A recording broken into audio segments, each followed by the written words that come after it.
dapat menggembirakan hati Lokman macam ni, Lokman sanggup? Maknanya Lokman tak takutlah dengan ugutan Rina. Tak takut? Maksudnya kan ada ugutan lain. Lokman ada ugutan lain, tolonglah.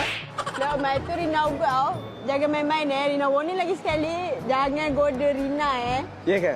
Sebab Rina tak nak mangsa yang ketiga. Rina Betul. tak nak tersakiti oleh Lokman. Rina tak nak dengan Lokman ke? Rina? Bukan, Rina. Tengok sini. Cantiknya Rina. Lokman tak tahu lah Lokman, kenapa lelaki sebelum ni sanggup melukakan hati Rina. Ya Allah Lokman, jadi aku tumbuk-tumbuk tadi tak ada makna ke? Lokman ni kenapa? Lokman, Rina warning lagi sekali. Jangan goda Rina. Rina takut sebab tak nak goda, tak boleh goda sebab apa? Sebab takut. Rina tak nak tersakiti. Oh, Rina boleh tergoda lah dengan Lokman maksudnya. Kita tak tahu Lokman. Rina. Profil ni dia tak pandang rupa sangat pun Rina, sebenarnya. Rina pandang sini Rina. Rina tak nak pandang. Tak nak pandang.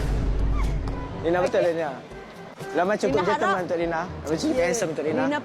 Lokman lah paling gentleman punya manusia. Okey, Rina harap. Kenapa Rina? Rina blushing ke? Rina tak sabar.